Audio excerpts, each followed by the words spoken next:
Sometimes you stumble across a phrase, something seemingly straightforward, and it just opens up this whole rabbit hole. Absolutely. Like that quote, and you shall know the truth, and the truth shall make you free. Exactly.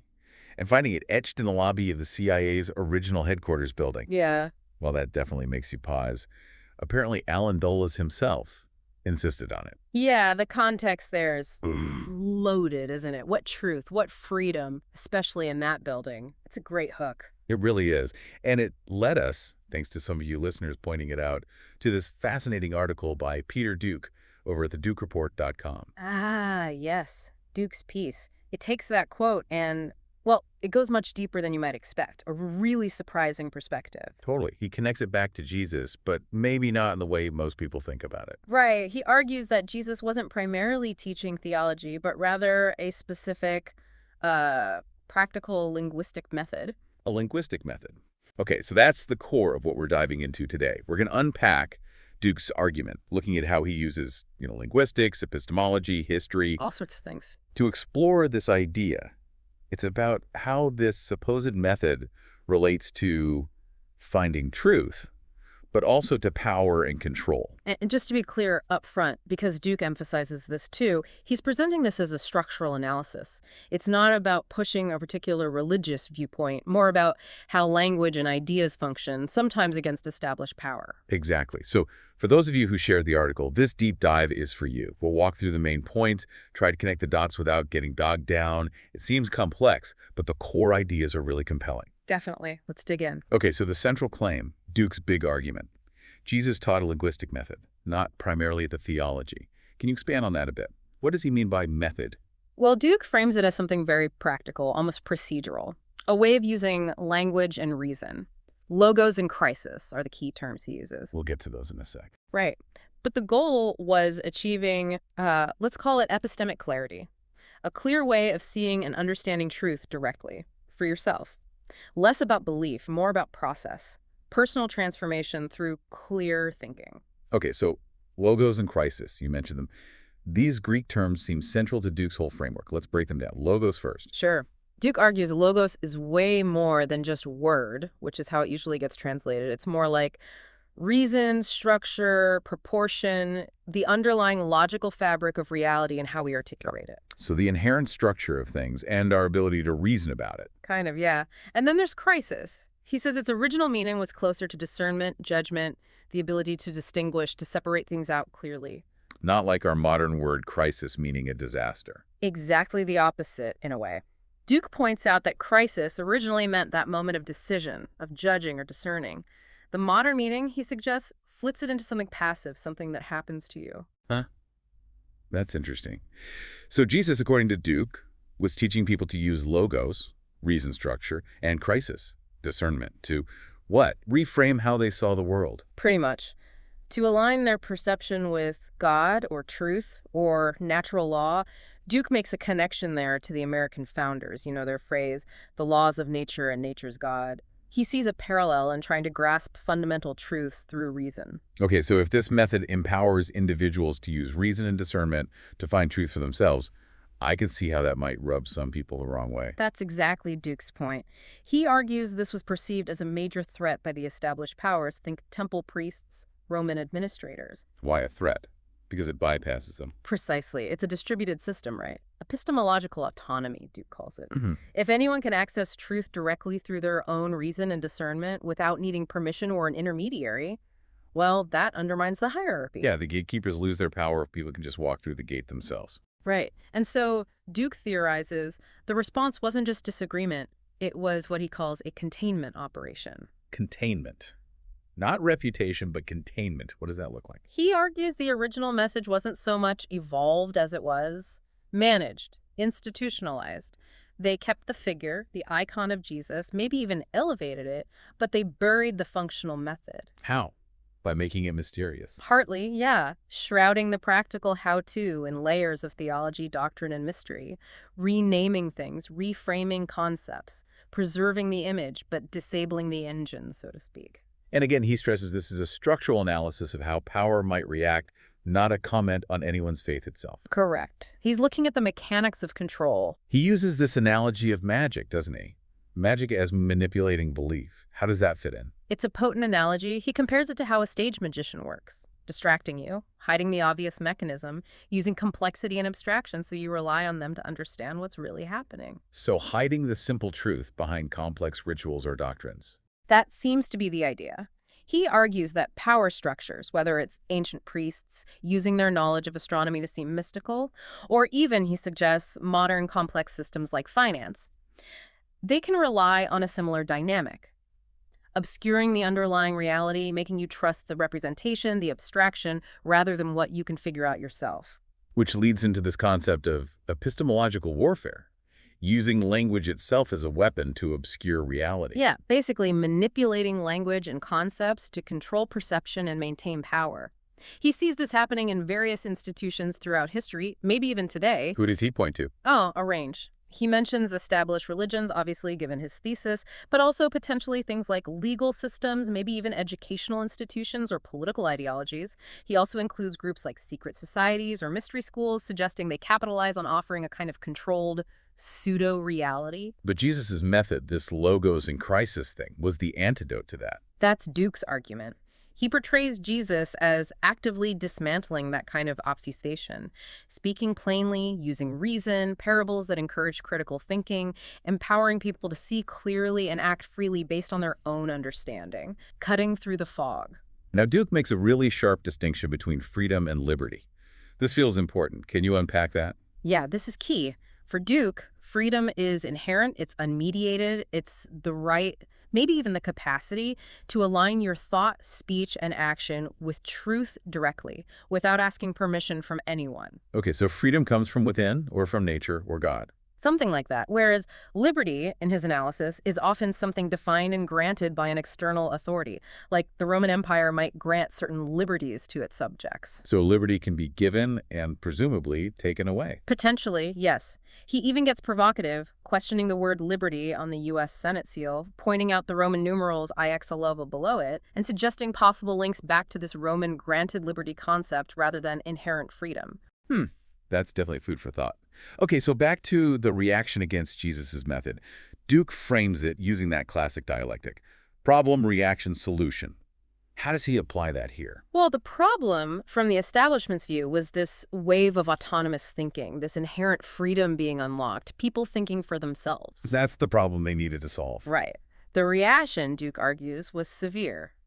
The crucifixion, silencing the source. And the solution? The longer-term solution was to co-opt the message, reframe the teaching, abstract the figure of Jesus, make him divine in a way that requires mediation, and insert an imperial or institutional structure as that necessary mediator between the individual and the divine or truth. So take a bottom-up practice of cognitive liberation. And repackage it as a top-down system of belief managed by an institution.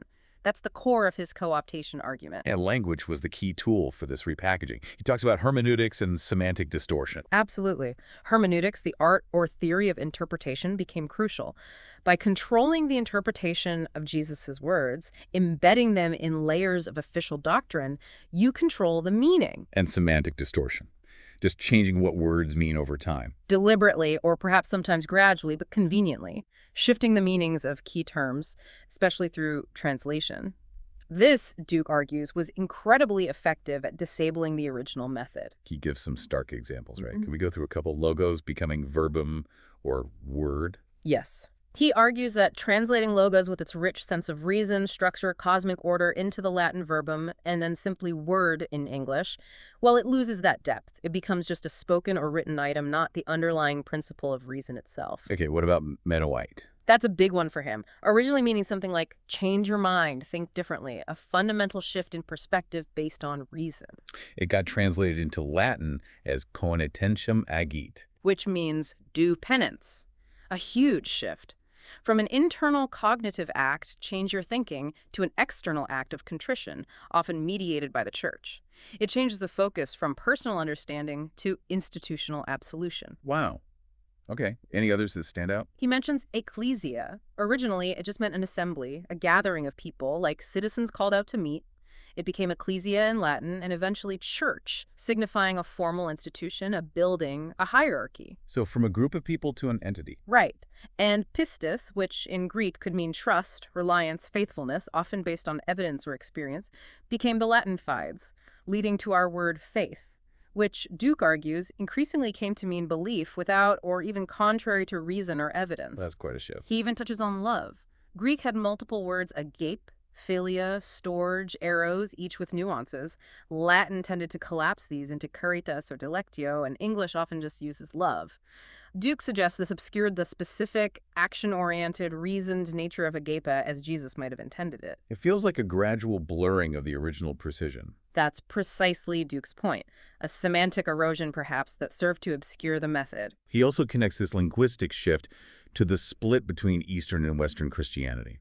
Yeah, he posits that since the Eastern Church largely kept Greek as its liturgical and theological language, it retained more of that original cognitive structure, that emphasis on logos and crisis, maybe a more mystical but still reason-inflected approach. While the West, relying on Latin translations, Moved more towards metaphysics, dogma, and institutional authority as the primary guarantors of truth, because the linguistic tools for individual discernment had been, in a way, mistranslated or obscured. He even points to things like the Fourth Crusade's sack of Constantinople or the Council of Florence as moments of essentially epistemological conquest. and he sees later groups, like the Jesuits, as refining these techniques. Briefly, yes. He views the Jesuits, with their emphasis on loyalty, elite education, and sophisticated rhetoric, as becoming particularly adept at defending dogma and maintaining institutional control, rather than necessarily fostering that independent crisis or discernment in the way Duke defines it.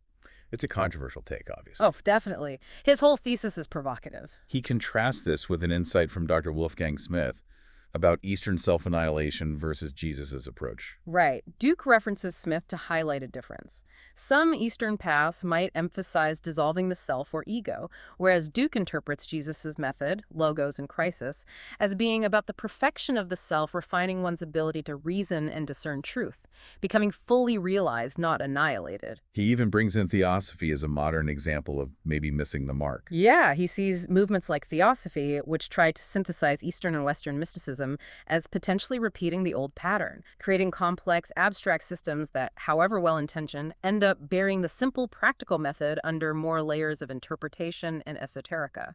Okay, so let's bring it back to the core method. Duke talks about an internal Paschal structure that Jesus taught, like an inner death and resurrection. Exactly. He suggests the original process wasn't primarily about the historical event, but an internal one available to everyone. The death is the letting go of old, false beliefs and assumptions. The resurrection and rebirth come through applying logos and crisis to achieve clarity and align oneself with truth. And Christos, the Messiah. He interprets that title not just as a unique historical figure, but potentially as signifying anyone who has successfully completed this internal process of transformation through logos and crisis. They've achieved that alignment. Which is very different from the later focus on external rituals and Jesus as a figure requiring institutional mediation. Immensely different. One is an internal, self-directed process of cognitive and spiritual refinement. The other becomes an externalized system of belief and ritual managed by an authority. And Duke's view is that even the Protestant Reformation, while trying to break from Rome, didn't fully recover this core method. He suggests that while Protestantism emphasized scripture and faith, it didn't necessarily reclaim that rigorous application of logos and crisis as the primary tools. This, in his view, might have contributed to its own fragmentation as interpretations multiplied without that shared method for discernment. So after all this analysis of how the method was supposedly lost or obscured, what's the way forward, according to Duke? What's the call to action? It's really a call for recovery, a conscious effort to reclaim and practice logos, our agency, through reason, clear thinking, structured thought, and crisis, our capacity for discernment, for making distinctions, for judging information critically and independently. These aren't just historical concepts then, but vital tools for today. Absolutely. He presents them as essential skills for navigating our current world, which is so saturated with information, misinformation, and, weaponized language.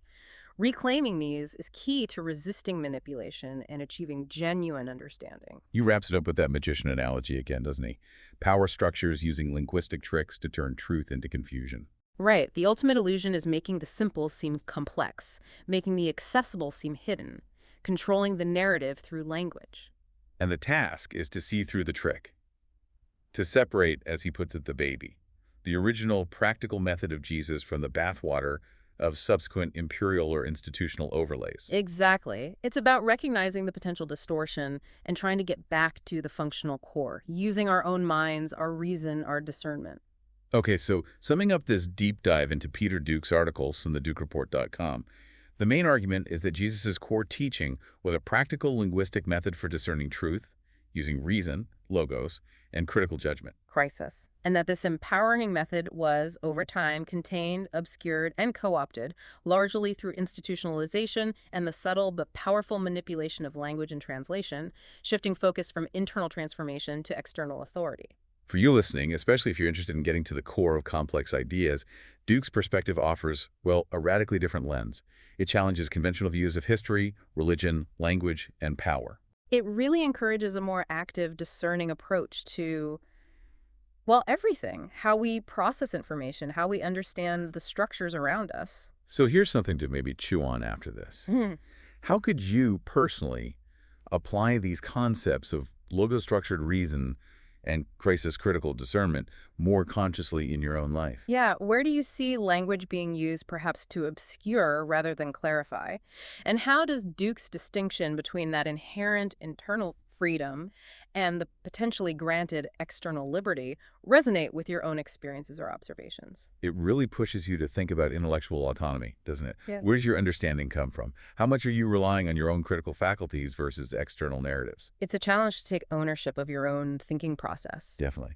And maybe we can end on that final line from Duke's piece, which has a kind of hopeful resilience to it. They can't stop the signal. Implying that despite all the potential noise, distortion, and attempts at control, the underlying truth, or at least the human capacity for reason and discernment, endures and can always be recovered. A powerful thought to end on. This is terrible. This is one of the worst catastrophes in the world.